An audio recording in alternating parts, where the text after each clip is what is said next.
Debe ser los gorilas, debe ser. Que andarán por allí. Debe ser los gorilas, debe ser. Que andarán por aquí. Volvimos a De Esto No Se Habla en el 88.7 en Radio La Azotea. Y como todos los jueves tenemos a Franco Mares en sus maravillosas historias de la Argentina. ¿Cómo va, Franco? Muy bien, muchachos, ¿cómo estamos? Bien. ¿Está Franco bien? Bueno, esperando Con ganas de aprender algo más. Exactamente. De conocer más cosas en esta historia. exactamente. ¿Qué nos trajiste hoy? Hoy vamos a seguir, porque realmente final de la década del 10 y principio de la del 20 son décadas muy importantes para entender el proceso de la época que llamamos la época del rosismo, ¿no? Y como le habíamos dado un enfoque más actualizado, no ya de tanta literatura, digamos, lineal, de evolución histórica, sino tomando algunos fragmentos, algunos episodios de la historia de esos periodos, como para poder tener una idea de acciones que realiza la comunidad en sus inicios, o sea, la población argentina en sus inicios, y que tienen su repercusión en el siglo XX y siglo XXI también, ¿no? Porque cuando uno, por ejemplo, analiza, por poner una fecha así muy dura, el 2001, con la movilización del 2001, o hablamos del 17 de octubre, con la fuerza movilizadora, vamos a indagar y vamos a retrotraernos al pasado, inevitablemente, y vamos a encontrar ecos de todas estas movilizaciones que se habían dado en los primeros días de nuestra patria.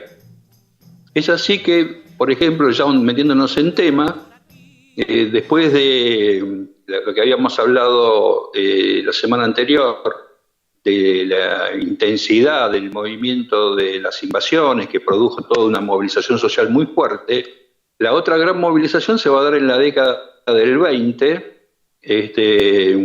con el fin de una etapa y el inicio de otra. ¿Por qué decimos el fin de una etapa? Porque la etapa de la era revolucionaria, que caracterizó los movimientos en Buenos Aires y también en la banda oriental, con una diferencia en estos dos, tomando dos enclaves geográficos importantísimos. La banda oriental, Entre Ríos, Corrientes, Santa Fe, que respondían al liderazgo de Artigas, y Buenos Aires con sus altos y bajos en cuanto a la estructuración de un gobierno y de liderazgos o clases dirigentes que estaban en formación y estaba fragmentada. Lo que devaluamos cuando finaliza o pasa a otra etapa el proceso revolucionario con las expediciones al norte y las expediciones de San Martín, vemos que las Provincias Unidas comienzan a tener una entidad jurídica muy importante y que tiene su cristalización en 1820. ¿Por qué 1820? Porque en 1820 la batalla de Cepeda, es decir, la derrota de Buenos Aires y el triunfo de las fuerzas artiguistas marcaría o debería haber abierto la pauta para un cambio.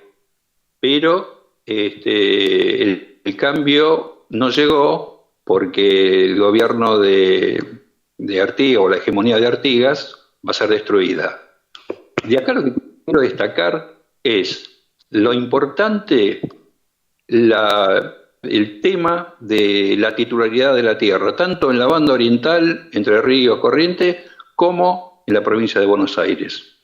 No quiere decir que no había titularidad de tierra o propiedad privada. Había pequeñas propiedades, pero en la época de Artigas, en la banda oriental, se habían hecho repartos de tierras muy importantes y esto va a dar lugar a una estructuración social muy particular. Ahí los jornaleros eran dueños de la tierra que trabajaban. Eso lo va a avalar el artiguismo. En cambio, en Buenos Aires, de este lado del río, es totalmente distinto. No hay una titularidad manifiesta, o sea, lo que ya se tiene es porque viene de la época de la colonia. Pero sí, en la época de Rivadavia, de 1821 a 1823, se va a producir una expansión a los pequeños propietarios que eran en ese momento, es como darle una autorización de largada para que comiencen a lanzarse hacia el sur e incorporar nuevas tierras. Y ya las tierras pasan a ser no de pequeña propiedad, sino de grandes extensiones. Es una gran diferencia esto que hay con la zona de la banda oriental. ¿Por qué? Porque filosóficamente Artigas decía, nadie es menos que nadie. Había un concepto de igualdad jurídica en la zona de la banda oriental. Ellos respetaban la palabra y respetaban la costumbre como fuente del derecho. En cambio, acá no. Acá las clases dirigentes van a estimular a todo un grupo que está vinculado al poder, a la burguesía comercial, y de esa manera se van a expandir hacia todos los territorios y se va a dar la génesis de nuestra oligarquía terrateniente, que va a empezar a expandirse con el transcurrir de las décadas. Bueno, eso desde el punto de vista de la apropiación de la tierra. ¿Por qué decimos todo esto? Porque la caída de la colonia marcó un desorden en el orden social. Ya no estaba esa facilidad o esa protección que había en un statu quo de un desarrollo de una colonia. Ahora se estaba luchando por la emancipación, hacían falta recursos. Y bueno, los recursos se pugnaba por sacárselo a los adinerados con las contribuciones forzosas. Y después la base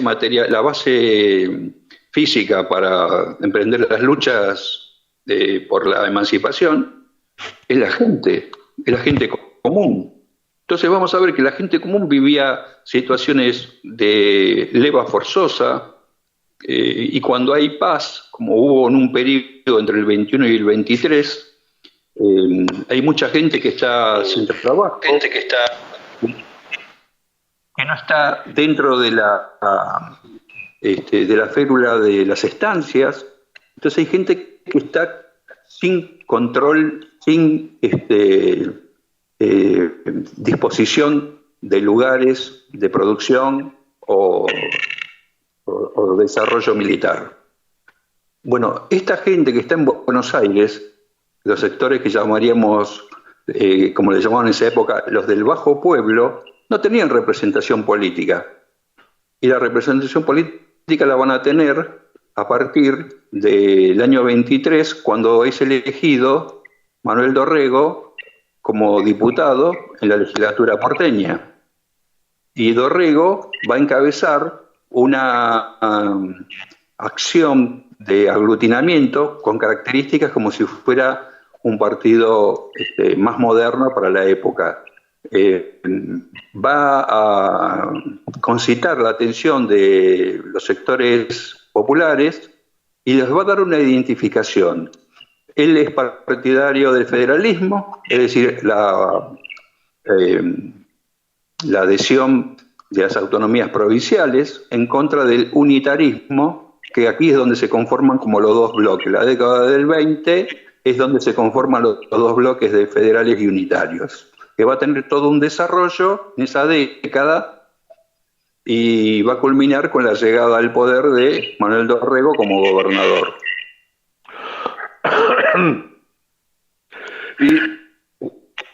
¿Quiénes eran las figuras principales de esa época para tenerlo más visualizado, ¿no? Es decir, esa historia. Bueno, tenemos nombres que van a resonar. Ponele, Martín Rodríguez es el gobernador y Bernardino Rivadavia es el ministro de gobierno. Es el que hace el empréstito Baring en ese periodo. Recordemos que ya habíamos hablado que en 1825 la Argentina, o sea, las Provincias Unidas van a ser reconocidas por Inglaterra.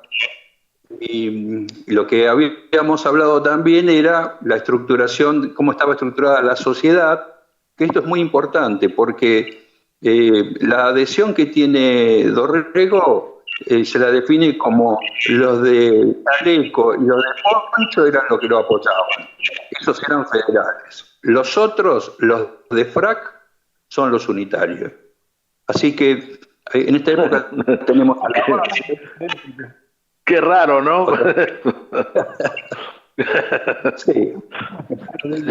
No, muestra los nuevos trabajos, es eso, que también hay como una estructuración de la sociedad prácticamente en clases, Claro. no con la actualización actual, pero sí mostrando que hay unas diferencias donde en una se nutrían un sector de dirigentes y en otra otros.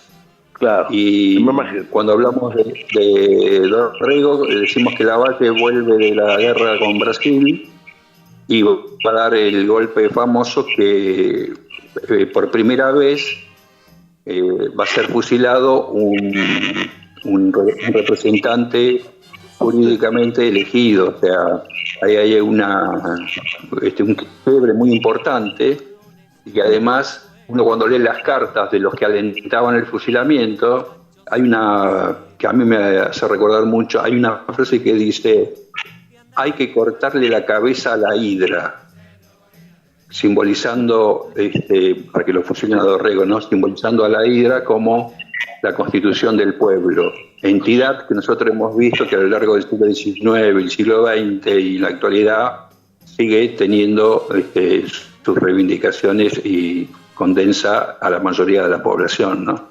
Me imagino. Gracias, Franco. Te esperamos el otro jueves. Bueno, Fantástico. un gusto. Deben ser los gorilas, deben ser. que andarán por allí, Deben ser los gorilas, deben ser. que andarán por aquí.